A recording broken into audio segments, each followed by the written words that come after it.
Assalamualaikum warahmatullahi wabarakatuh.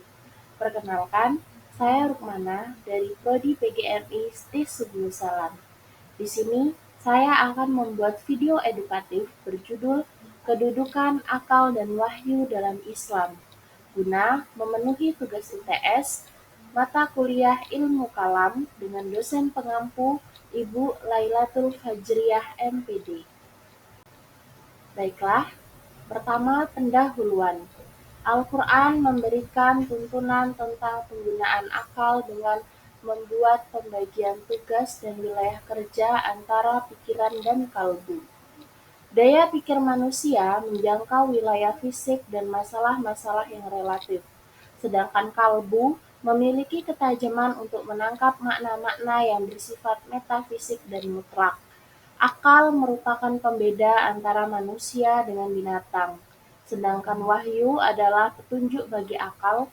Keduanya sama-sama berpegangan pada wahyu, namun berbeda dengan interpretasi mengenai teks ayat-ayat Al-Quran. Selanjutnya, kedudukan dan fungsi akal dalam memahami Islam. Akal sebagai alat untuk mengungkapkan kebenaran dalam Al-Quran dan As-Sunnah. Akal merupakan potensi dan modal untuk mengetahui maksud dalam kandungan Al-Quran dan As-Sunnah.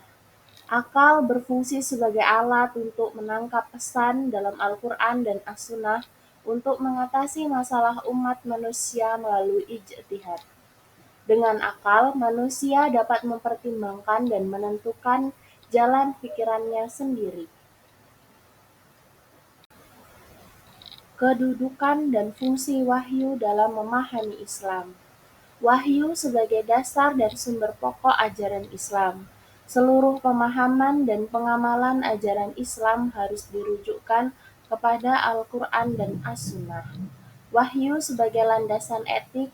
Akal tidak boleh menyimpang dari prinsip-prinsip etik yang diajarkan oleh wahyu. Kebenaran akal. Akal memiliki nilai kebenaran yang bersifat partikular, relatif, dan tentatif. Oleh karena itu, akal diperlukan untuk mengoreksi perubahan dan penyempurnaan secara terus-menerus. Dan karena adanya taklid buta terhadap hasil pemikiran seseorang atau ulama dalam memahami Islam, termasuk perbuatan yang tidak dihargai dalam Islam. Kebenaran wahyu. Kebenaran wahyu bersifat mutlak atau tidak dapat diubah, serta bersifat meningkat dan juga universal atau menyeluruh. Allah berfirman, Alif Lam Mim, Dzalikal kitabu la raiba fih, hudal lil muttaqin. Alif Lam Mim, Alkitab itu atau Al-Quran tidak ada keraguan di dalamnya. Dialah petunjuk bagi orang-orang muttaqin. Quran Surat Al-Baqarah ayat 1-2. Mengapa wahyu bersifat mutlak? Karena wahyu sebagai firman Allah Subhanahu wa Ta'ala yang disampaikan kepada Nabi dan Rasulullah secara lafzi atau langsung, maupun maknawi atau tidak langsung, dalam bentuk al-hadis dan as-sunnah. Sedangkan Allah adalah Zat Maha Benar dengan mengatasi segala kebenarannya. Karena kita diberikan akal yang dapat membantu kita untuk berpikir dan memutuskan sesuatu dengan benar, maka sudah seharusnya kita berpikir secara kritis untuk memahami dan mengamalkan dinul Islam dengan rujukan yang jelas, dengan cara ijtihad atau i'tibar. Ijtihad adalah mencurahkan segala kemampuan akal untuk memahami wahyu dengan bimbingan niat ibadah dan ikhlas lillahi ta'ala, dan didukung dengan perangkat dan syarat memadai. Sedangkan i'tibar yaitu mengetahui hasil pemikiran orang lain dengan berusaha kritis dan memahami dalil dasarnya.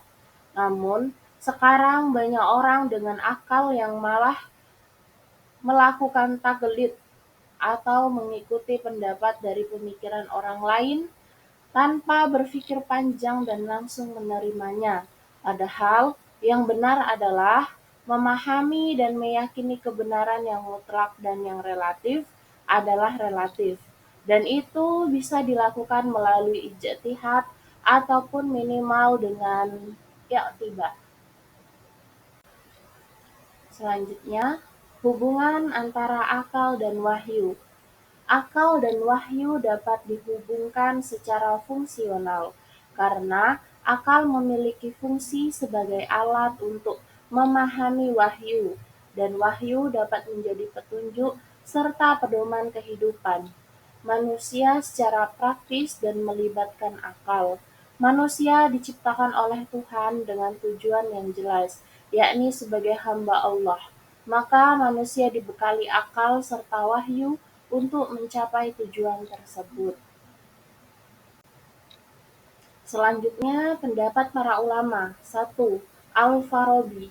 Al-Farabi mengelompokkan akal menjadi akal praktis, yaitu yang menyimpulkan apa yang mesti dikerjakan, dan teoritis, yaitu yang membantu menyempurnakan jiwa.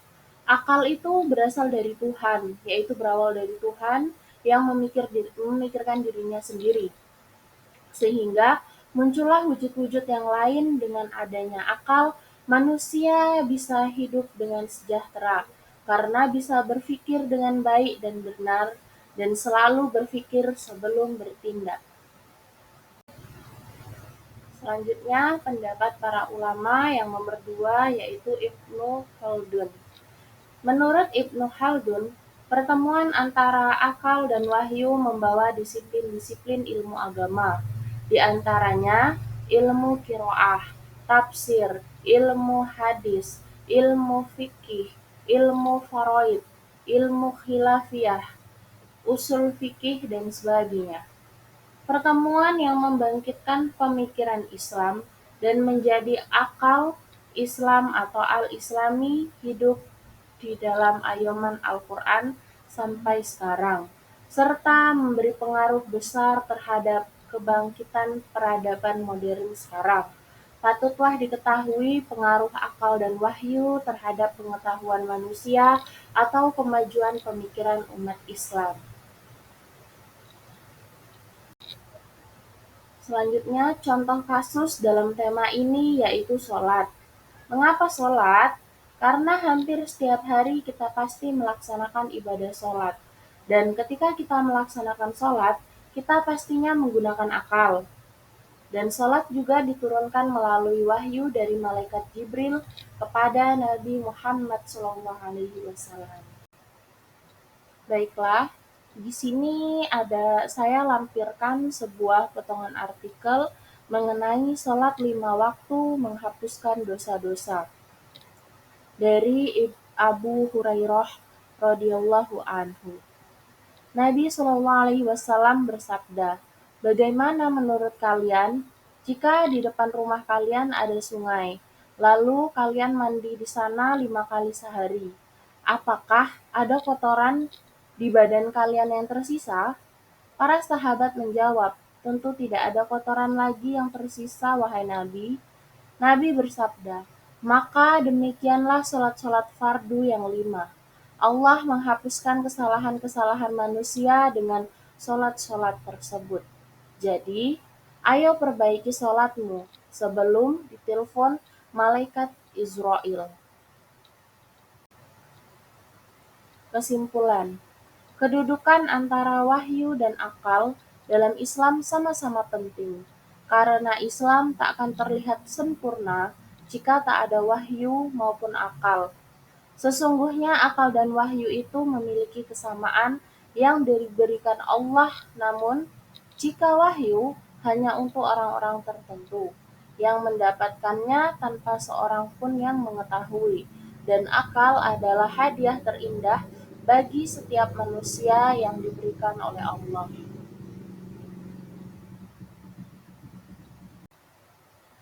Baiklah, demikian penjelasan tentang kedudukan akal dan wahyu dalam Islam yang dapat saya sampaikan. Lebih dan kurangnya saya mohon maaf. Saya akhiri, wassalamualaikum warahmatullahi wabarakatuh.